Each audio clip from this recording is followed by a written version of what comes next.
Hello बच्चों, welcome to our chemistry class. In today's class, we'll be continuing chapter number 9 of your chemistry book titled as Coordination Compounds.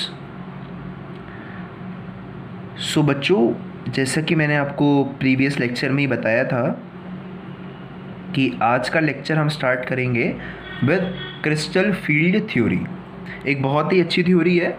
So be attentive from the very beginning. I am starting this crystal field theory और इसके बारे में मैंने आपसे कल कुछ basic बातें पढ़ के आने को कहा था. I hope you had studied all of them and have learned that series of the ligand field strength of for different ligands कि भाई किस ligand की strength ज़्यादा होती है with respect to other ligands आपको ये अच्छे से मालूम है, because that will play an important role in today's lecture. ठीक है, आज हम उसकी याद करी हुई नॉलेज को यूज़ नहीं करेंगे बट उस सीरीज़ को ज़रूर यूज़ करेंगे. बट एग्ज़ाम के अंदर आपके पास वो सीरीज़ देखने के लिए तो नहीं होगी, तो आपको उसको याद रखना ही होगा. सो प्लीज़ उसको आप याद कर लीजिएगा अगर आपने नहीं करा होगा तो. सो बच्चों, क्रिस्टल फील्ड थ्योरी बेसिकली एक इलेक्ट्रोस्टैटिक मॉडल है which is primarily focused on the not magnetic but on the splitting of d orbitals of the central metal atom when ligand approaches them. जहाँ पर ligands को basically हम point charge की तरह treat करेंगे when they are having a particular charge, especially when they act as anions.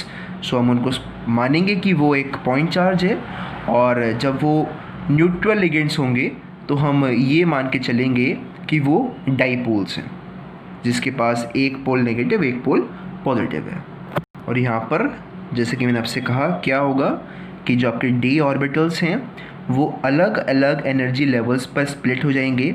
उससे जो उनकी डीजनरेसी है, I hope you remember the word degenerate. So जो उनकी एबिलिटी थी दैट दे हैव सिमिलर और सेम अमाउंट ऑफ एनर्जी, वो बच्चों चेंज हो जाती है कि कुछ ऑर्बिटल्स पहुंच जाते हैं हायर लेवल पर, कुछ पहुंच जाते हैं लोअर लेवल पर. So that change in degeneracy of the orbitals affect the overall properties of the complex compound, because that would really matter कि भाई आपके जो अब इलेक्ट्रॉन्स की फिलिंग है वो कैसे टेक प्लेस होगी, वो आप समझोगे when I'll specifically talk about a particular coordination entity. So let's begin by first of all studying the crystal field splitting. The crystal field splitting. First of all, I'll teach you an octahedral, और इसी same से आप बच्चों relate कर लोगे tetrahedral को भी, बस थोड़ा फ़र्क होता है, that I'll illustrate at the end. So crystal field splitting and octahedral coordination entities. So now be attentive, just try to understand. I'll draw a figure in front of you. That figure will itself elaborate the entire CFT, that is crystal field theory. और वो figure बच्चों आपके exam बनाने को भी आता है और वो बेस्ट आंसर है इसके किसी भी क्वेश्चन का. सो बच्चों, actually now I am telling you that diagram. So इसमें एक्चुअली होता क्या है कि आपके पास पहले मेटल के ऑर्बिटल्स को ही मैं दिखाऊंगा यहाँ पर, और ख़ास करके सिर्फ और सिर्फ मेटल के डी ऑर्बिटल्स को हम यहाँ पर हम शो करेंगे. So what actually happens is कि मेरे पास ये first of all let me tell you कि अगर मैं ऑर्बिटल्स को प्लॉट कर रहा हूँ ऊपर, तो इसका मतलब है कि उनकी एनर्जी बढ़ चुकी है. यानी कि ये वाला जो आपका एक्सेस है ये आपके डिनोट कर रहा है बच्चों एनर्जी को, कि अगर मैं ऑर्बिटल्स को ऊपर बनाता जा रहा हूँ तो इसका मतलब उनकी एनर्जी बढ़ती जा रही है. ठीक है, this is denoting you the energy, this arrow, कि अगर हम ऊपर जा रहे हैं तो उसके मतलब है कि आपके ऑर्बिटल्स की एनर्जी बढ़ रही है. सो यहाँ पर हमारा जो मेटल है वो फ्री स्टेट में है, मेटल खुशी से बैठा हुआ है, उसके पांचों डी ऑर्बिटल्स अपने ग्राउंड स्टेट पर स्टेबल हैं. I hope you remember the name of these orbitals. इसमें से 3 ऑर्बिटल होते हैं, D X Y, D X Z और डी वाई जेड. ठीक है, 3 ऑर्बिटल्स ये होते हैं. और जो बचे हुए 2 ऑर्बिटल्स होते हैं बच्चों वो होता है, एक होता है dz² और एक होता है बच्चों dx² माइनस y²। ये नाम होते हैं ऑर्बिटल्स के, that I had already told you in class 11th। अब क्या होता है, ये आपके पास मेटल के d ऑर्बिटल्स हैं। नाउ व्हाट हैपन्स इज कि आपको अच्छे से मालूम है कि इन ऑर्बिटल्स के अंदर कुछ इलेक्ट्रॉन्स होंगे, ऑब्वियस सी बात है इलेक्ट्रॉन्स होंगे। और हम कह रहे हैं कि जब कॉम्प्लेक्स फॉर्म्ड होता है तो मेटल के पास लिगेंड्स आते हैं। अब लिगेंड्स के पास चार्ज बेसिकली कौन सा होता है भाई, उनके पास भी तो नेगेटिव चार्ज होता है, यानी कि उनके पास भी इलेक्ट्रॉन्स तो होते ही हैं, चाहे वो न्यूट्रल क्यों ना हो, लेकिन इलेक्ट्रॉन्स तो उनके पास भी होंगे। मैंने पहले ही मेंशन कर दिया है कि अगर एक न्यूट्रल लिगेंड है तो हम उसको एक डाइपोल मान के चल रहे हैं। डाइपोल के भी 2 फेज होते हैं, एक पॉजिटिव एक नेगेटिव, ठीक है, यानी कि कुछ ना कुछ नेगेटिव हिस्सा सभी के पास है, इलेक्ट्रॉन तो है ही है सभी के पास, तो इसके पास भी इलेक्ट्रॉन है। अब आने वाले जो लिगेंड्स हैं इसके पास जो आ रहे हैं उनके पास भी इलेक्ट्रॉन है। अब क्या होगा कि दोनों के अंदर इलेक्ट्रॉन टू इलेक्ट्रॉन रिपल्जन होगा, तो उससे क्या होगा कि जो इसकी डीजेनरेसी है, कि पहली बात तो जब लिगेंड्स आए तो इसकी एनर्जी थोड़ी सी बढ़ जाएगी, अपने ग्राउंड स्टेट से ऑब्वियस ही बात है थोड़ा ऊपर उठ जाएगा ये, और जो इसकी एनर्जी लेवल है that will increase due to the presence of ligands around it. ठीक है, थोड़ी इसकी एनर्जी बढ़ गई, पहले एनर्जी यहाँ पर थी ग्राउंड स्टेट पर, अब एनर्जी इसकी बढ़ गई। क्यों बढ़ गई, क्योंकि इस समय पर इसके चारों तरफ लिगेंड्स बैठे हुए हैं। अब जैसे ही लिगेंड्स थोड़ा सा और करीब आए और उन्होंने इसके साथ लिगेट करना शुरू किया, यानी कि कंबाइन करना शुरू किया, so due to ligand electron and metal electron repulsion, this degeneracy of these 5 orbitals it gets disturbed। कि ये जो इनके अंदर degeneracy थी कि सारे orbitals का जो हम मान के चले कि एनर्जी लेवल ऑलमोस्ट सेम है, वो चीज़ डिस्टर्ब हो जाती है और वो एक पर्टिकुलर क्राइटेरिया में स्प्लिट होते हैं। वो पर्टिकुलर क्राइटेरिया क्या है कि 2 ऑर्बिटल्स जो लिगेंड्स के पास थे, जिनका फेस लिगेंड के पास था, उनकी एनर्जी बढ़ जाती है, और जो बचे हुए 3 ऑर्बिटल्स होते हैं उनकी एनर्जी इस एवरेज एनर्जी लेवल से, ये होती है बच्चों एवरेज एनर्जी लेवल, कि जब भी कोई आसपास का हमारे पास कंपाउंड हमारे पास रिएक्ट करने आता है तो हम तो अपनी थोड़ी सी एनर्जी बढ़ा लेते हैं। So this is called the average energy of D orbitals. Okay, so अब क्या होगा कि इसमें से कुछ ऑर्बिटल्स तो ऊपर की तरफ अब बढ़ जाएंगे, यानी कि उनकी एनर्जी बढ़ जाएगी। और ऑक्टाहेड्रल के केस में क्या होता है कि 2 ऑर्बिटल्स की एनर्जी बढ़ जाती है एवरेज एनर्जी से, और 3 इलेक्ट्रॉन्स की एनर्जी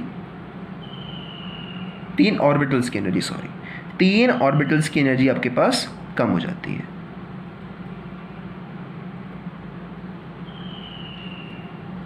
और ये होती है बच्चों आपकी average energy. This is the average energy. इसको हम बच्चों बैरी सेंटर भी बोलते हैं, इस वाली लाइन को, इस वाली एवरेज लाइन को हम बच्चों बैरी सेंटर भी बोलते हैं। सो यहाँ पर हुआ क्या, that due to the ligand electron and metal electron repulsions, the degeneracy of d orbitals has been removed, due to which these 5 degenerate orbitals have been split into 2 different groups। एक को हम बच्चों बोलते हैं T2g सेट, जिनकी energy अब कम हो चुकी है, lower than the average energy, और जो ये बचे हुए 2 ऑर्बिटल्स हैं जिनकी ज़्यादा एनर्जी है, इसको बच्चों हम बोलते हैं EG सेट। ये हमारा होता है T2g सेट, ये होता है हमारा EG सेट। T2g को शायद आप रिलेट कर पा रहे होगे कि जो हम कहते थे कि भाई stability of T2g orbitals in case of d orbitals, कि half filled T2g orbitals are more stable in case of d orbit. So इस तरह से बच्चों हमारे पास ही स्प्लिटिंग हो जाती है, और इस पूरे स्प्लिटिंग के प्रोसेस को हम बच्चों बोलते हैं क्रिस्टल फील्ड स्प्लिटिंग। आप चाहो तो नीचे डिफाइन भी कर सकते हो, आप क्रिस्टल फील्ड स्प्लिटिंग को लिखो हेडिंग डाल करके क्रिस्टल फील्ड स्प्लिटिंग के बारे में, क्रिस्टल फील्ड स्प्लिटिंग, ताकि आपको थोड़ा आइडिया रहे इसके रिवाइज करते वक्त। लिखो the splitting of degenerate levels due to presence of ligands is termed as crystal field splitting. और बच्चों the energy difference between these 2 different orbitals, high energy and the low energy one, this energy difference, this energy separation is denoted by delta okay, और क्योंकि ये octahedral की हम बात कर रहे हैं तो यहाँ पर एक ओ सबस्क्रिप्ट के फॉर्म में हम लिख देते हैं। I hope this is clear, मतलब डेल्टा से हम डिनोट करते हैं डिफरेंस को। ओके, सो ये तो डिफरेंस हो गया। अब क्योंकि ये ऑक्टाहेड्रल की हम बात करें तो यहाँ पर डेल्टा ओ आ जाता है। ये हायर एनर्जी लेवल वाले ऑर्बिटल्स हैं, ये लोअर एनर्जी वाले ऑर्बिटल्स हैं। इन दोनों के बीच का जो एनर्जी डिफरेंस है उसको हम डिनोट करते हैं इससे। इस पूरे प्रोसेस को जो हम बोलते हैं crystal field splitting.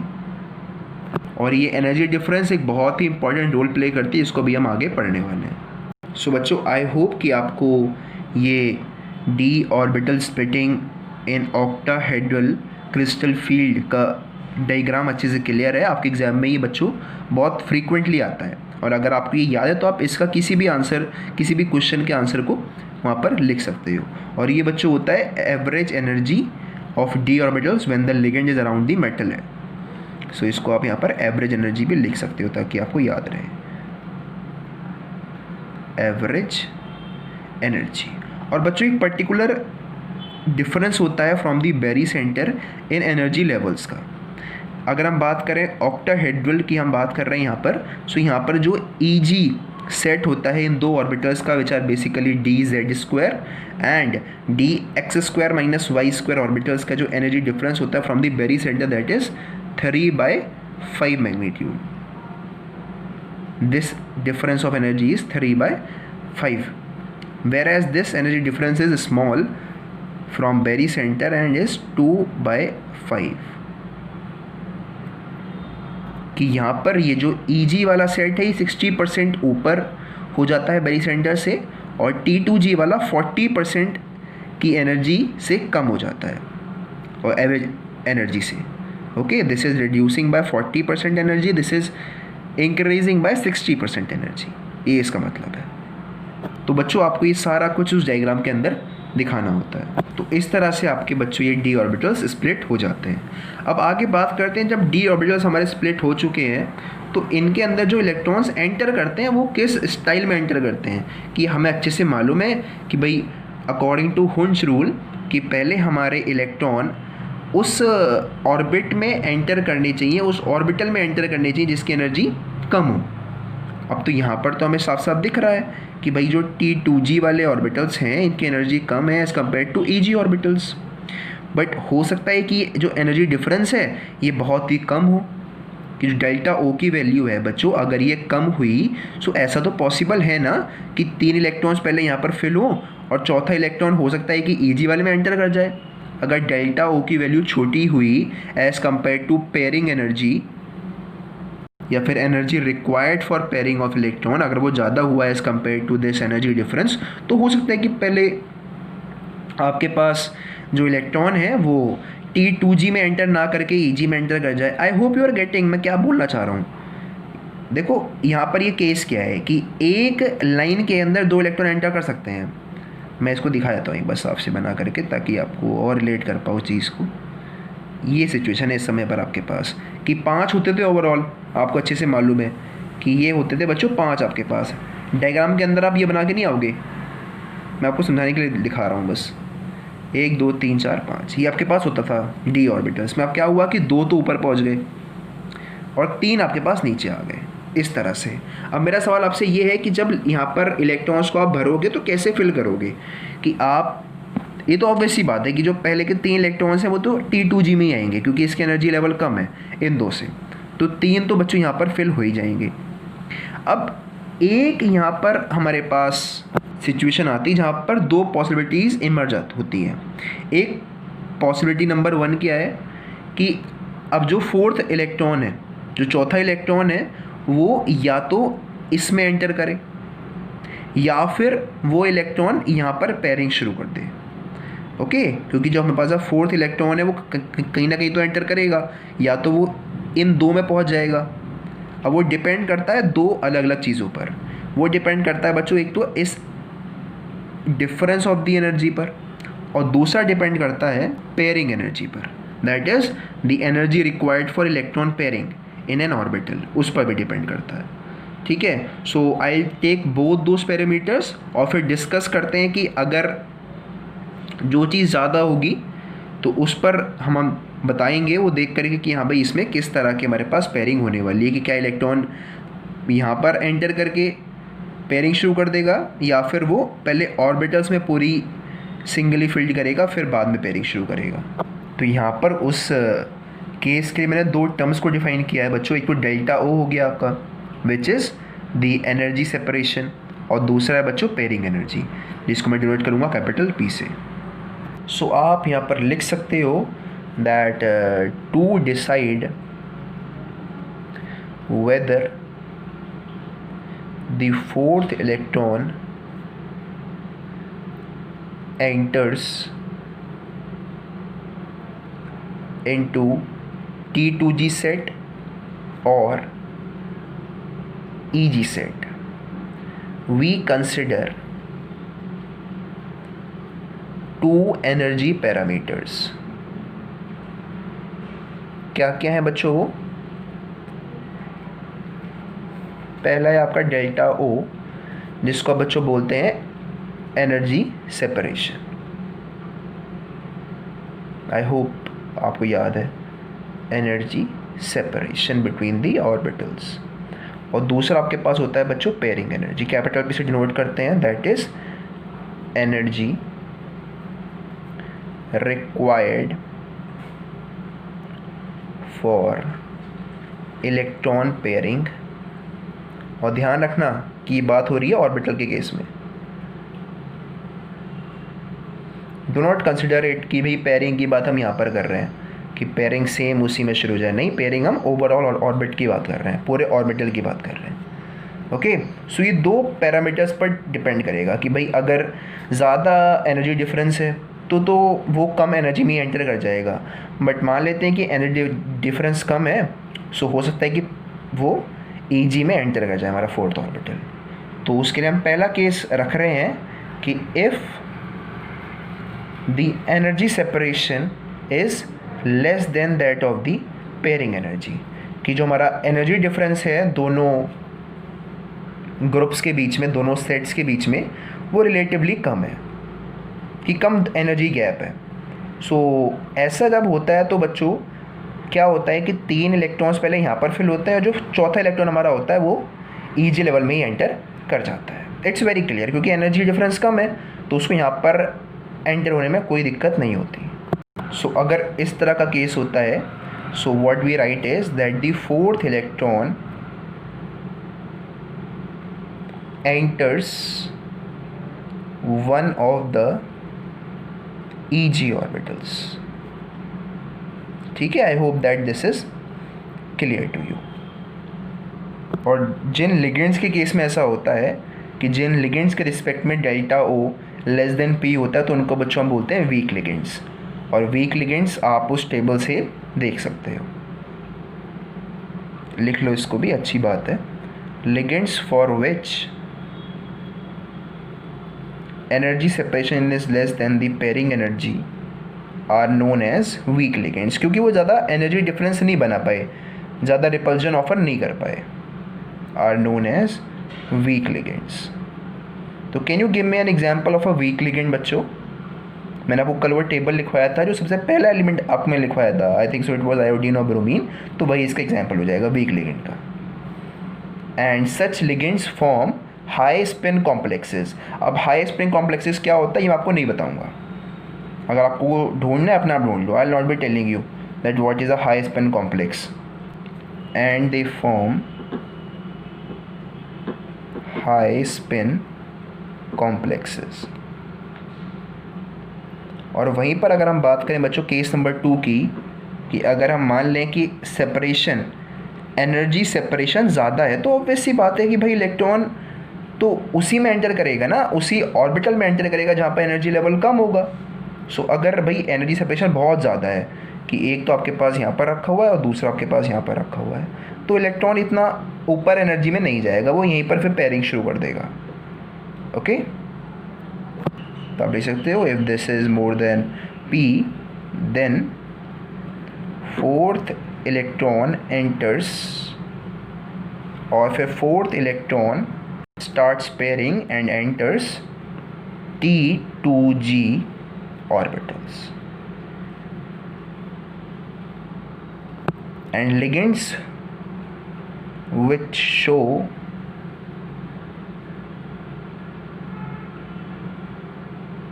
such property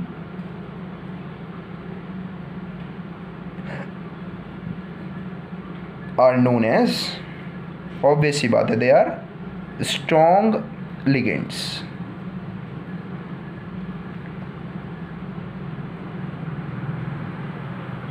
तभी तो उन्होंने इतना ज़्यादा एनर्जी डिफरेंस यहाँ पर क्रिएट कर दिया. ओके, और ये किस तरह का कॉम्प्लेक्स फॉर्म करेंगे? They will form low spin complexes. और बच्चों मैं दोबारा आपसे बोलूँगा कि आपको ये अच्छे से पता होना चाहिए कि हाई स्पिन कॉम्प्लेक्सेस क्या होता है, लो स्पिन कॉम्प्लेक्सेस क्या होता है, और अपने आप इसको अब देखो कहाँ पर आपने पढ़ा था ये. And can you give me an example of a ligand which will show this type of effect, कि वो पहले पेयरिंग शुरू कर देगा. तो एग्जाम्पल इसका साइनाइड है, कार्बोनिल है, you can give any example. So I hope that these two things are clear to you. बच्चों अगर आपको ये दो बातें क्लियर हैं, so most probably you had understood crystal field theory nicely, okay, because this was the most important section of crystal field theory. अब हम इसी सेम केस को ले लेते हैं इन case of T2G complex, sorry in case of tetrahedral complexes. वहाँ पर सब कुछ सेम होता है, थ्योरी सारी यही रहेंगी, बस वहाँ पर फ़र्क जो आता है बच्चों वो आता है स्प्लिटिंग में, कि स्प्लिटिंग ऑर्बिटल्स की किस तरह से हो रही है, कौन से सेट ऊपर है एनर्जी लेवल, कौन सा सेट का एनर्जी कम हो जाती है. So that is important. और एग्जामिनर ऐसे ही करता है कि वो आपसे कभी ये पूछता है कि कभी इसका एनर्जी डायग्राम बना करके दिखाइए ऑक्टाहेड्रल कॉम्प्लेक्सेस का, कभी पूछता है वो टेट्राहेड्रल का. सो डू नॉट कन्फ्यूज़ कि किसमें ऑर्बिटल का सेट हाई एनर्जी पर है, किसमें लोअर एनर्जी पर है. So I am drawing that diagram in front of you. आप उसको भी अपने नोटबुक में ड्रॉ कर लेना और दोनों को रिलेट करके देख लेना. सो बच्चों फिर से वही डायग्राम होता है कि आपके पास यहाँ पर ये एक्सेस शो कर रहा है कि आपकी एनर्जी बढ़ रही है, और यहाँ पर हमने कह दिया इसको कंप्लीट कर लीजिए. एंड यहाँ पर आपके पास ये 5 ऑर्बिटल्स होते हैं डी के, जो पहले अपनी ग्राउंड स्टेट में होते हैं. जैसे ही लिगेंड्स अप्रोच करते हैं इनकी थोड़ी सी एनर्जी बढ़ जाती है. अब एनर्जी बढ़ने के बाद होती है बच्चों स्प्लिटिंग. एंड स्प्लिटिंग डिपेंड्स कि जो लिगेंड्स आ रहे हैं उन्होंने किस ऑर्बिटल्स को फेस कर रखा है. हमने ऑर्बिटल्स को 2 ग्रुप में डिवाइड कर रखा है, एक E2G सेट वाला, सॉरी एक EG सेट वाला, एक T2G सेट वाला. T2G के अंदर आते हैं बच्चों DXY, DYZ, DZX, और रिमेनिंग 2 आते हैं आपके EG वाले ग्रुप में. तो अगर हम बात करें बच्चों टेट्राहेड्रल कोऑर्डिनेशन कंपाउंड्स के बारे में, तो यहाँ पर स्प्लिटिंग में फ़र्क आता है कि यहाँ पर EG सेट लो एनर्जी पर होता है और T2G set high energy level पर होता है. So they are tetrahedral coordination entities. This is your barycentre. Barycentre के ऊपर जो होते हैं वो होते हैं एट हायर एनर्जी लेवल, और इस बार हायर एनर्जी लेवल पर हैं आपके T2G सेट या फिर T2G ऑर्बिटल भी आप इसको कह सकते हैं. और जो लोअर एनर्जी पर हैं बच्चों वो कौन से हैं आपके पास? EG, ये 2 dx² - y² dz². I hope you know that this energy separation will be denoted in this case by delta. और जो सबस्क्रिप्ट आएगा बताओ क्या आएगा? O आएगा? नहीं आएगा, बिकॉज यहाँ पर टेट्राहेड्रल है, the word is starting with T, तो हम यहाँ पर बच्चों T ही लिखेंगे ना कि O. So do not confuse over है. बच्चे यहाँ पर बहुत कन्फ्यूज़ हो जाते हैं, और एग्जाम में बस इन्हीं बातों पर थोड़ा ध्यान देता है. चेक करते बाद नोटबुक को. यहाँ पर you know very well that the energy difference is of 2/5. 40% high होती है, यहाँ पर ही 60% लो होती है. Sorry, let me write down 3/5. And this is your average energy level. यहाँ पर बच्चों लिगेंड्स अप्रोच कर जाते हैं, मतलब आसपास होते हैं, तो एनर्जी इसकी बढ़ जाती है. जब लिगेंड्स अप्रोच कर लेते हैं सो इस तरह का इसके पास ये स्प्लिटिंग हो जाती है. इसको हम बोलते हैं बच्चों क्रिस्टल फील्ड स्प्लिटिंग. और यहाँ पर बच्चों आपको दिख रहा होगा कि T2G लेवल ज़्यादा हाई एनर्जी पर नहीं है, बस 40% हाई है. सो वो प्रीवियस वाले केस के रिस्पेक्ट में बहुत कम है।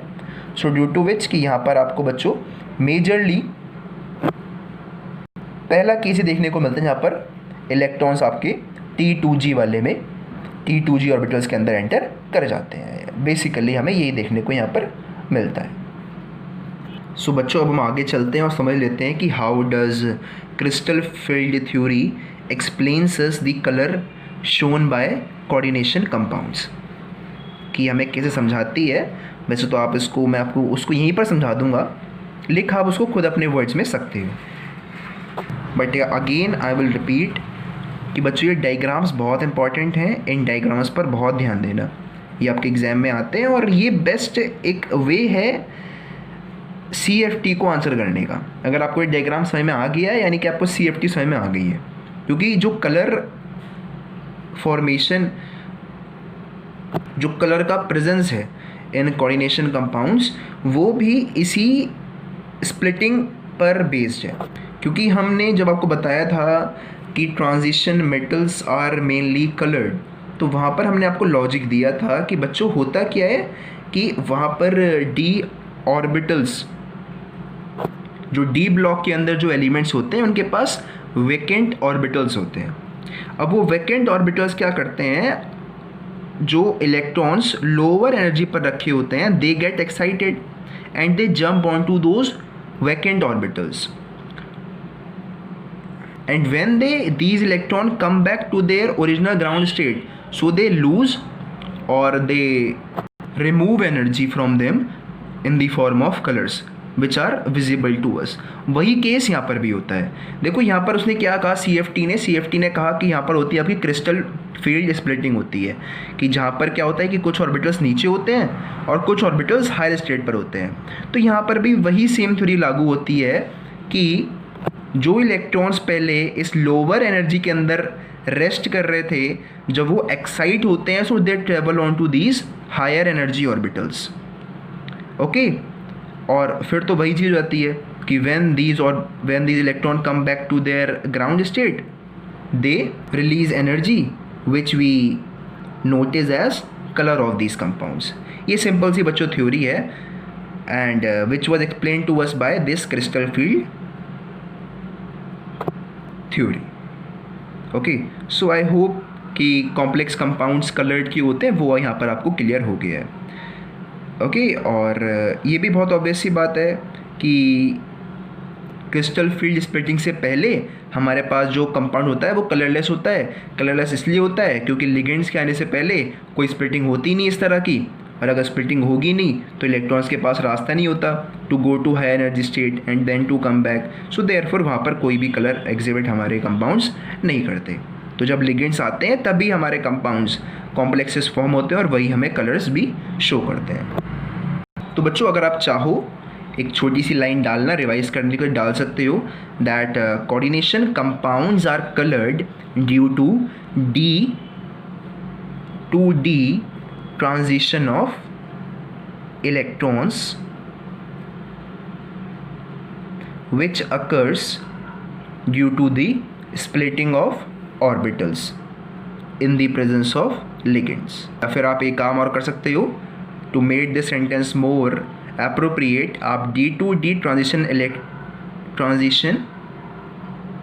of electrons के बाद ब्रैकेट में लिख सकते हो from T2G टू EG, ताकि आपको पता चल जाए कि भाई कौन से D से कौन से D पर हो रहा है ये ट्रांजिशन।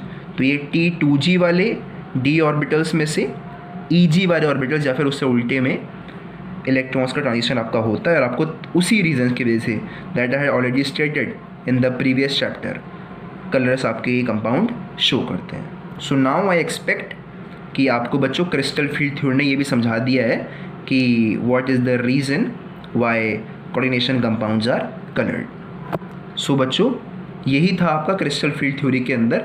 अब बात कर लेते हैं इसके कुछ डिसएडवांटेजेस के बारे में। तो ऑब्वियस सी बात है कि इसने हमें क्या क्या समझाया, पहले ये समझ लेते हैं क्रिस्टल फील्ड थ्योरी में क्या क्या बताया। पहली बात, इट टोल्ड अस फॉर्मेशन, जो कि हमें पहले वो बता चुकी थी, valence bond theory. Then it told us the structure This was also explained to us by valence bond theory. Then it told us about the magnetic properties. That was again told us to by the valence bond theory, but इसने एक और चीज़ add on कर दी, which was the color of the coordination compounds. बस इसने ये हमें नया समझा दिया, colour of the coordination compounds. और फॉर्मेशन में इसने एक नई बात ऐड कर दी. It gave importance to the action of ligands during the formation of a complex compound. वो एक इसमें अलग इंपॉर्टेंट बात है, बट अभी भी इसकी कई सारी एक्सेप्शंस हैं. एक्सेप्शन नंबर 1, या फिर आप कह सकते हो कि डिसएडवांटेजेस नंबर 1, वो है बच्चों की इसने अभी भी हमारे लिगेंड्स को पॉइंट चार्जेस ही माना है. यानी कि वो एक बहुत बड़ा एजम्पशन है कि हम लिगेंड्स को पॉइंट चार्ज मान के चल रहे हैं. सो पहली बात है, lot of assumptions are there.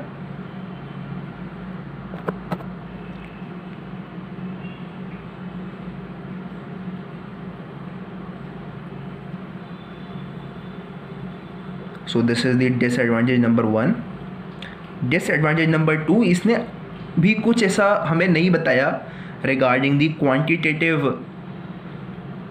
Value of this magnetic behaviour. ठीक है, it does not state anything regarding the quantitative value of this magnetic behaviour of coordination complexes. तो यहाँ पर भी ये थ्योरी कहीं ना कहीं फेल हो जाती है. सो इसके बच्चों कई सारे डिसएडवांटेजेस हैं, बट इस समय पर प्रेजेंटली हमारे पास इन सब के आंसर हैं, जो कि आपको लिगेंड फील्ड थ्योरी दे देती है. लिगेंड फील्ड थ्योरी आपके सिलेबस का पार्ट नहीं है. वो अगर आप हायर एजुकेशंस में केमिस्ट्री को परस्यू करते हो तो वहाँ पर आप उसको पढ़ लोगे, LFT को.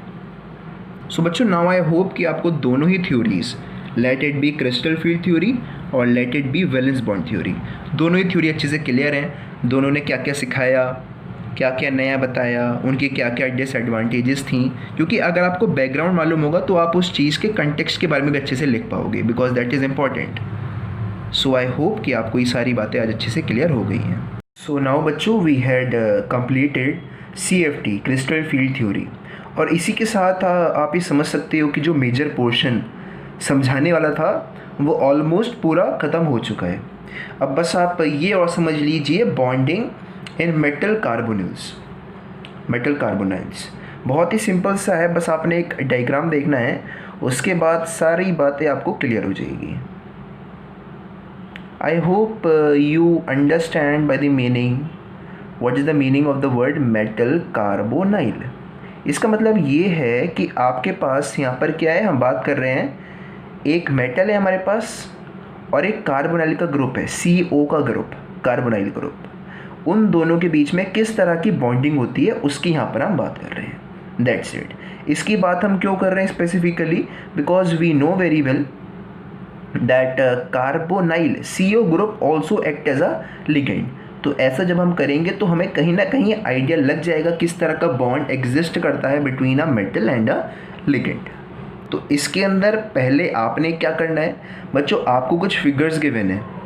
You are given some figures of homoleptic coordination complexes where all the complexes are metal carbonyls, यानी कि सबके अंदर जो लिगेंड है बच्चों वो कार्बोनाइल का ग्रुप ही है. सो आपने वो सारे फिगर, सारे स्ट्रक्चर्स एक बार याद कर लेना है, वो आपका होमवर्क है, कोई बड़ी चीज़ नहीं है.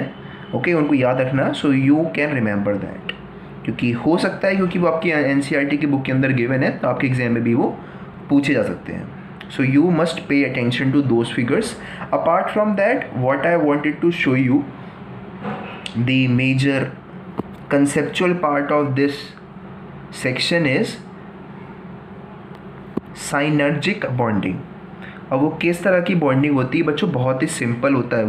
वो एक इंटरेक्शन है between two species that contains both sigma and pi bond between them, which give them a extra stabilizing property and therefore strengthens the bond between the metal and the carbonyl group. अगर मैं specifically यहाँ पर बात करूँ तो उसे हम बच्चों बोलते हैं synergic bonding या फिर synergic effect. An extra stabilizing effect developed due to sigma and pi bonding between a metal and a ligand, उसको हम बच्चों बोलते हैं synergic bonding. इसको आप पूरे कंसेप्ट को समझ सकते हो सिर्फ एक सिंपल से डायग्राम से।